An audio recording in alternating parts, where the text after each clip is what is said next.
안녕하세요. 앤손입니다. 오늘은 충북 증평의 다가구 주택을 같이 검토해 보겠습니다.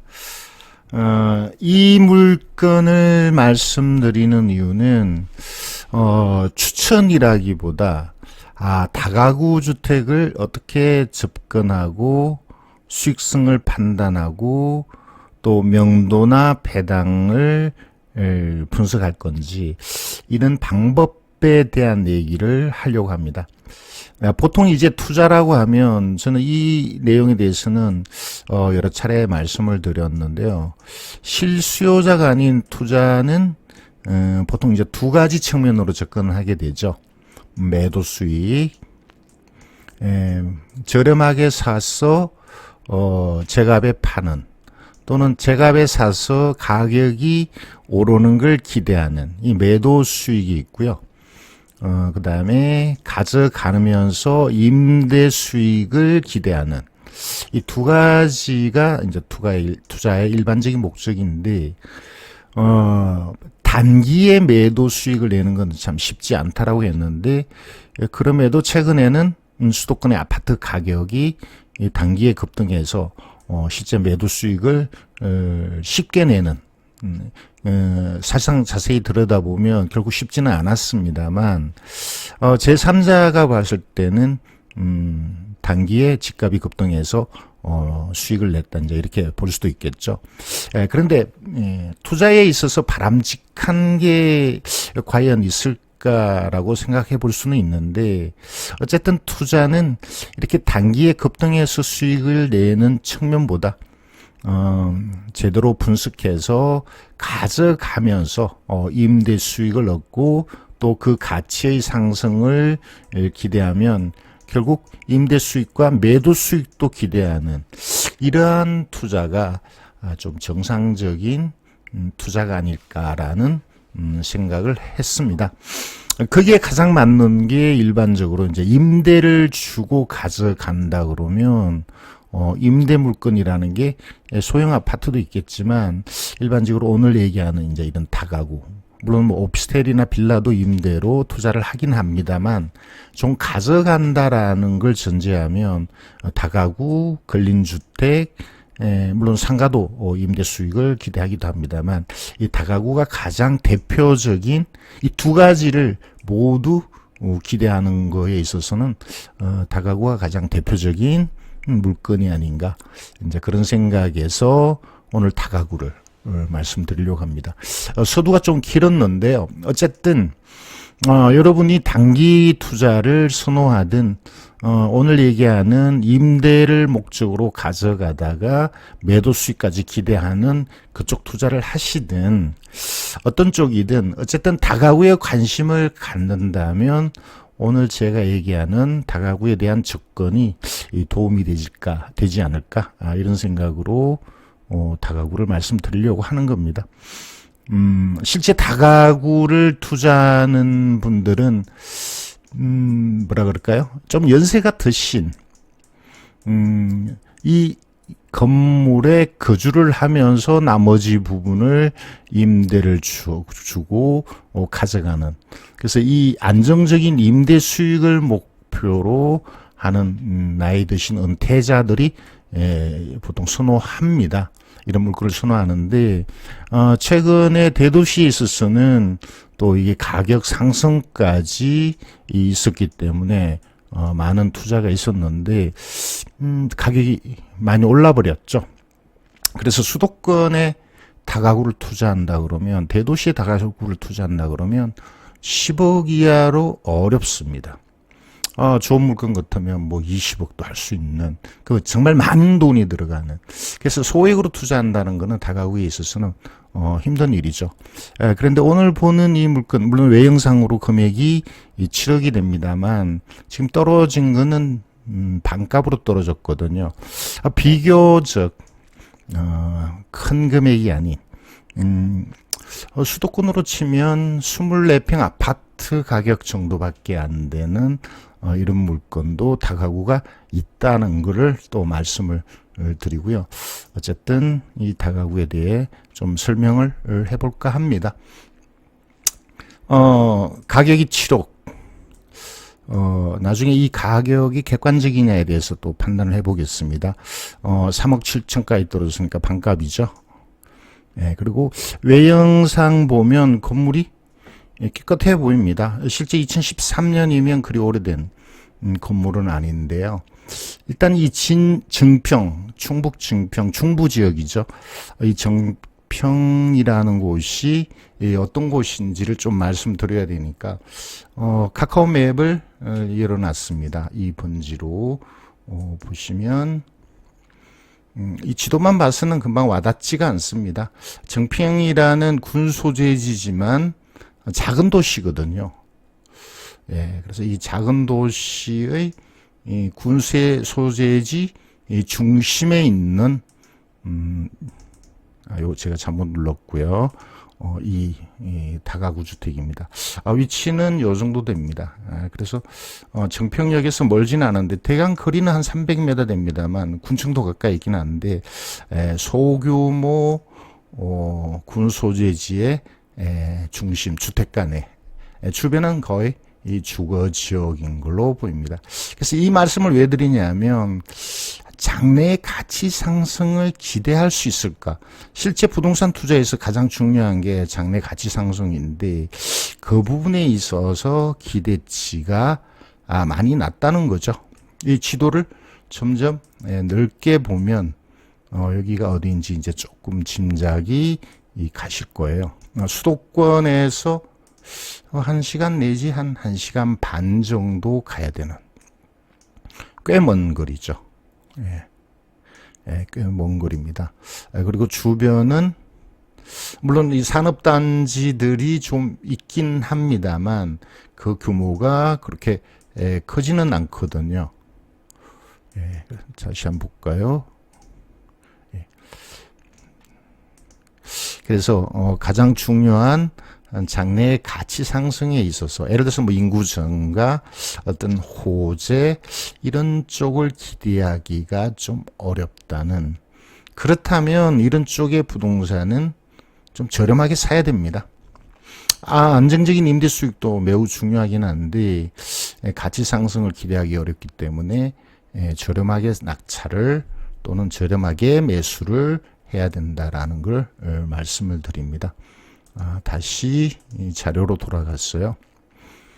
일반 주거 지역의 잡종지, 뭐 대지 현재 뭐 이거는 대지화가 됐습니다만 어쨌든 지목은 잡종지인데 평당 단가가 그러면 한 107, 80만 원 되죠. 좀 세다는 느낌이 듭니다. 그리고 건물이 4층 건물인데 이 다가구 주택은 당연히 이 많은 호수가 거주하도록 살 수 있도록 되어 있는데 실제 여기는 몇 호로 되어 있을까? 주로 이제 건축물 대장을 보면 기록이 나와 있다고 했고요. 또 이 다가구는 불법이 많이 있는데 건축물 대장에 그게 나타난다고 했죠. 여기 불법의 위반 건축물이라는 기록은 없고요. 그리고 아래쪽에 보면 1층은 필로티, 주차장이나 계단실, 2층 5가구, 5가구, 2가구, 결국 12가구의 다가구라는 내용이 나옵니다. 그리고 아래쪽에 보면 위반이 있으면 위반 사실이 기록으로 나오는데 그런 내용이 없습니다. 다가구는 위반 건축물이 많이 있거든요. 그런 게 없다라는 게 좀 다행이죠. 자, 그래서 12가구가 거주하는 다가구인데 여기는 지금 14명이 전입되어 있는 걸로 되어 있습니다. 그래서 이 부분을 좀 체크할 필요가 있습니다. 일단 쭉 한번 체크를 해볼까요?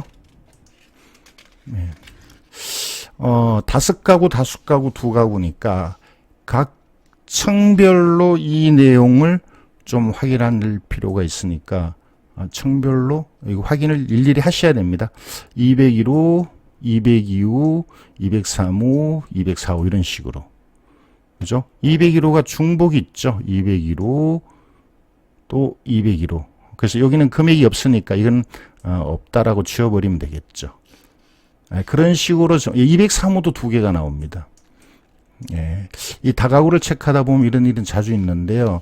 2015년에 거주하던 김 씨가 임차권을 등기하고 아마 이사를 갔지 않을까. 이 빈 방을 집주인이 이렇게 월세를 주는 쪽으로 임대를 줬다는 거죠. 그렇다면 하나의 호수에 대해서 두 사람의 임차인이 있으니까 누군가는 보호하면 안 됩니다. 당연히 이 사람은 보호가 안 되고 이 하나의 호수의 계산도 이중으로 됐죠. 그래서 이런 금액을 빼는. 그래서 이렇게 체크를 할 필요가 있습니다. 202층에 5개 호수인데 205호는 또 보이지 않습니다. 이제 이런 식으로 중복되거나 공실인 호수를 감안해야 실제 여기가 임대가 잘 나가는지 안 나가는지, 그래서 공실이 없는 경우에 임대료가 어느 정도 나오는지를 추산할 수 있습니다. 그래서 전체적으로 계산을 해 보니까 이렇게 중복되는 것을 빼니까요, 거의 현재 여기 드러난 내용이 전체가 임대 나갔을 때 실제 임대가 가능한 금액으로 보거든요. 대략 보시면 3억 천에 130입니다. 그러면 제 계산상으로, 경험상으로 여기다가 200을 곱해서 그러면 2억 6천 되죠. 예, 2억 6천. 그러면 한 5억 7천짜리 또는 그 이상의 부동산이다, 이렇게 보는데, 아까 처음에 보여드린 것처럼 여기가 조금 높게 감정된 게 아닌가. 이 부분을 확인하기 위해서 밸류맵이라는 사이트를 검색을 해봤습니다. 역시 같은 주소로 이렇게 쳐보면 여기서 이제 비교해야 될 게 다가구죠.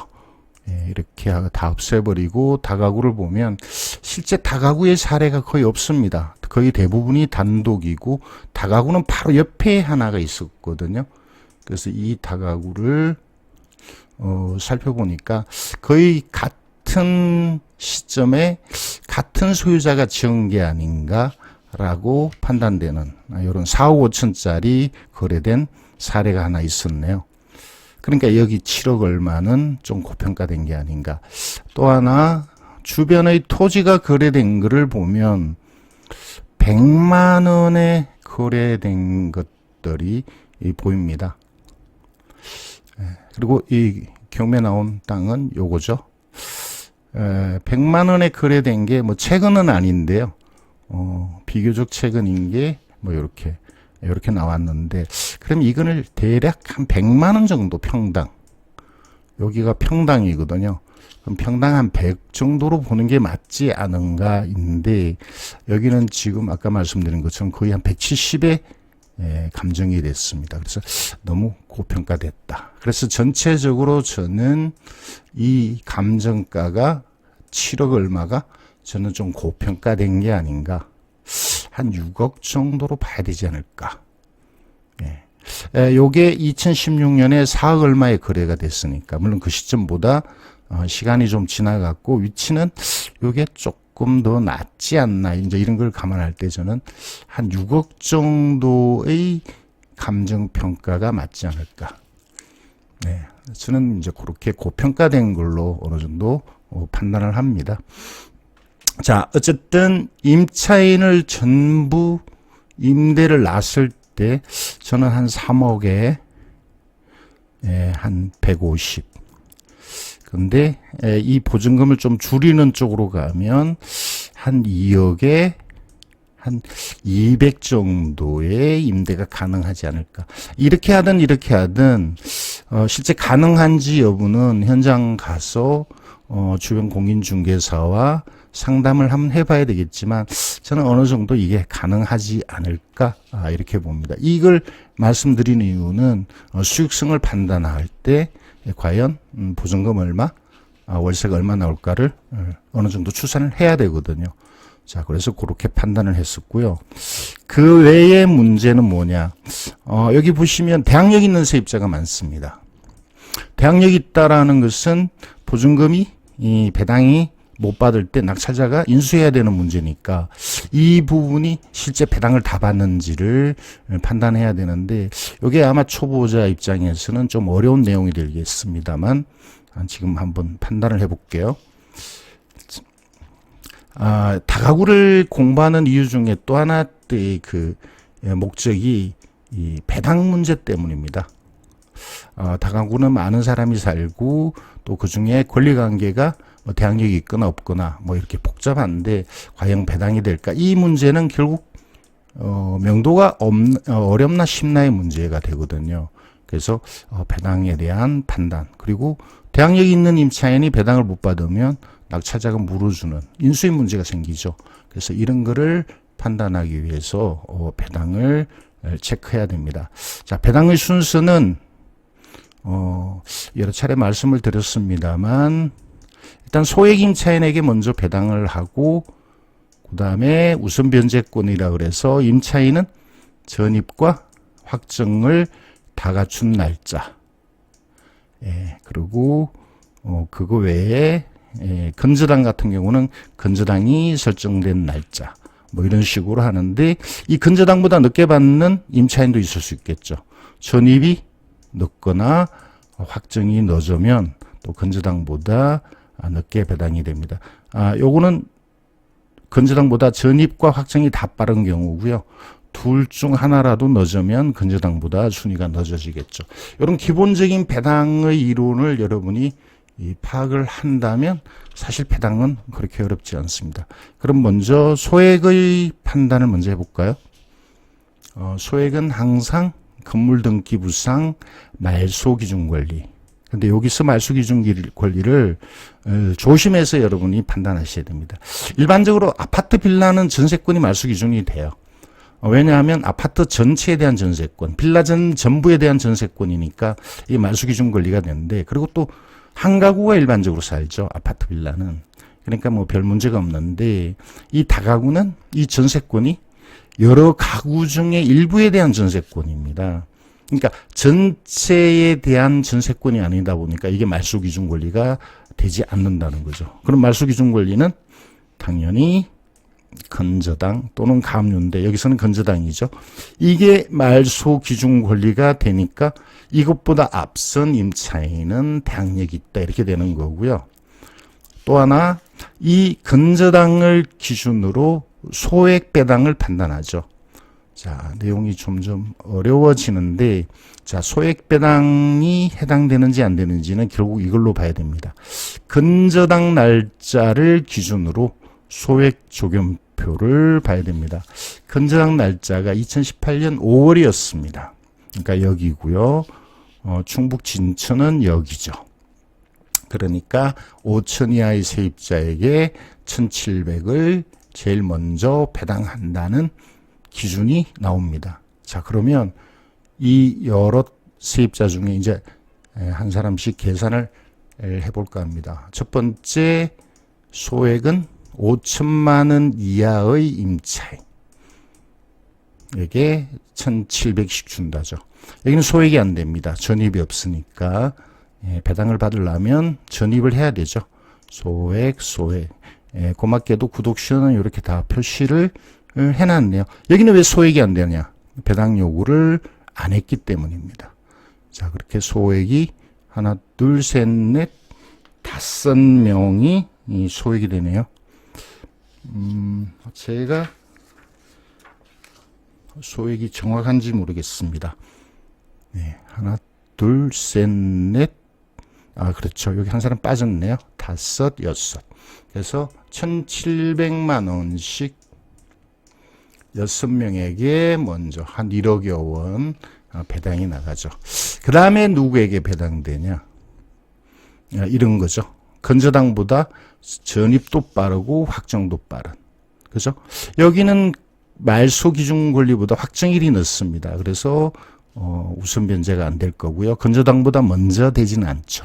요도 먼저 될 거고 이렇게 찾아내면 됩니다. 대항력 있는 세입자 중에서 확정일도 대항력이 있다는 것은 건저당보다 앞선다는 거고 그리고 확정일조차도 건저당보다 앞선다면 먼저 배당이 되겠죠. 그래서 여기 이미 1700이 소액으로 나갔으니까 300. 그죠?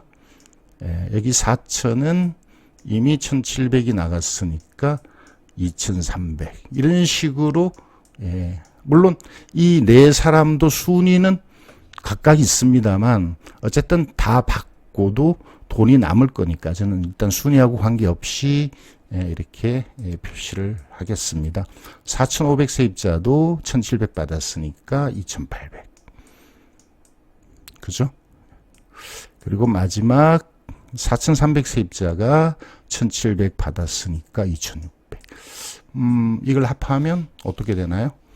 대략 6,000, 7,400, 7,700, 한 8천만 원이 되죠. 자, 여기 소액이 먼저 배당, 그 다음에 두 번째 임차인이 우선 변제권에 의한 배당, 그 다음에 건저당이 배당이 나갑니다. 건저당보다 먼저 배당을 받아야 될 세입자는 없고요.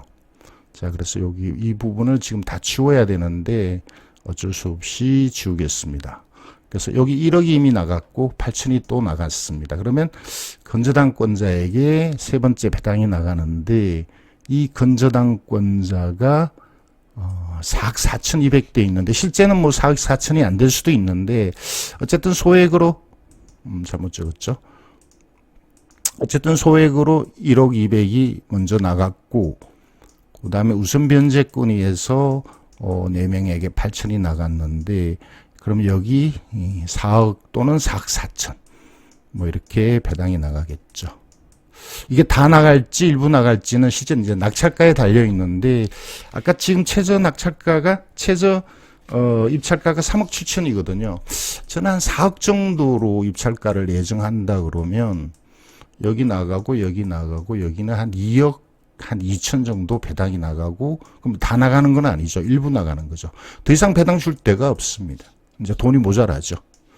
그러면 배당은 소액과 일부 우선 변제권 그리고 은행이 일부 받아가는 걸로 배당은 끝난다는 거죠. 더 이상 돈이 없습니다. 그렇다면 여기서 돈을 못 받는 사람은 어떻게 되나? 누가 못 받나요? 볼까요? 여기는 뭐 특별한 문제가 없습니다. 월세를 안 내고 뭐 버티면 이건 다 깔 텐데 이건 다 받아갔죠. 다 받아갔고 소액 받아갔고요. 소액 받아갔습니다.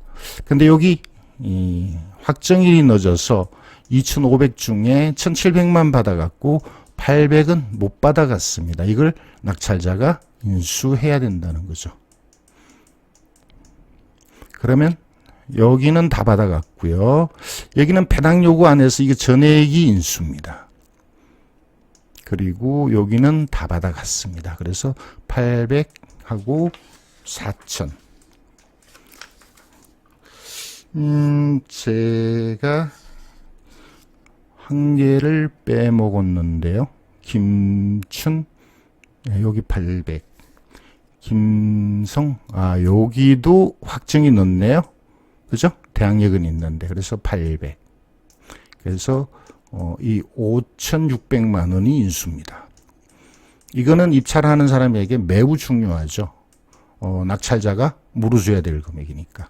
그래서 5,600만 원이 이 별개로 인수해야 된다는 거를 알아둬야 되겠죠. 자, 그리고 또 한 사람. 전혀 배당이 없는 이분. 대항력은 없습니다만 소액이 안 되고 그 다음에 확정도 늦어서 전혀 배당이 안 되는 이 명도 문제가 생긴다는 거죠. 다른 가구들은 명도 문제가 없습니다. 소액을 받거나 아니면 다 받거나 아니면 대항력이 있어서 물어주면 되니까 명도 문제가 없는데 여기는 배당도 못 받고 대항력도 없어서 한 푼도 못 받고 쫓겨나야 되는데 낙찰자 입장에서는 좀 부담스러운 명도를 고려해야 되지 않을까. 예. 결국은 이런 거는 시간을 좀 주거나 아니면 이사비를 좀 주거나 아니면 저렴하게 재임대를 하거나 결국 낙찰자에게 부담스러운 결과가 된다는 거죠. 자, 그렇게 일단 명도와 배당은 마무리 짓겠습니다. 그렇다면 이 물건은 얼마에 들어가야 될까? 저는 그냥 쉽게 4억이라고 가정을 해봤습니다. 가정입니다. 왜 4억이냐? 일단 뭐 이번에 들어간다면 3억 7천은 넘겨야 되고 4억 6천까지 세야 될 건 아니니까 그 중간에 어떤 금액 그리고 추가적인 비용이 있겠죠. 등기 비용 한 1,000만 원 들어갈 것 같고요. 명도 비용은 물어주는 게 5,600이었고요. 또 한 사람 전혀 배당 못 받는 사람에게 어느 정도 또 이사비를 줘야 될 것 같고 수리 비용. 제가 로드뷰로 봤었는데요. 집은 대체로 뭐 깨끗한 편입니다. 그래서 많이 들 것 같지는 않은데 어쨌든 수리를 한다 그러면 뭐 도배장판이나 뭐 싱크대를 바꾼다 그러면 이 정도 돈은 들어가지 않을까. 그러면 얼마가 되나요? 5천, 6천, 7천, 8천, 한 9천만 원. 그렇죠? 그래서 총 한 4억 9천 정도의 투자금이 예상된다고 보고요. 대출을 받는데 다가구는 대출이 많이 안 나옵니다. 반이 안 나온다고 보는데 일단 반으로 볼게요. 그 대신 이율이 저렴해서 요즘 2억이면 0.2%한 40만 원. 그 다음에 임대. 아까 제가 2억 보증금에 200 정도로 추산을 했죠. 이 부분은 현장 가서 확인을 해야 될 부분이고요. 대출도 여러분 입찰하기 전에 확인하셔야 될 부분입니다.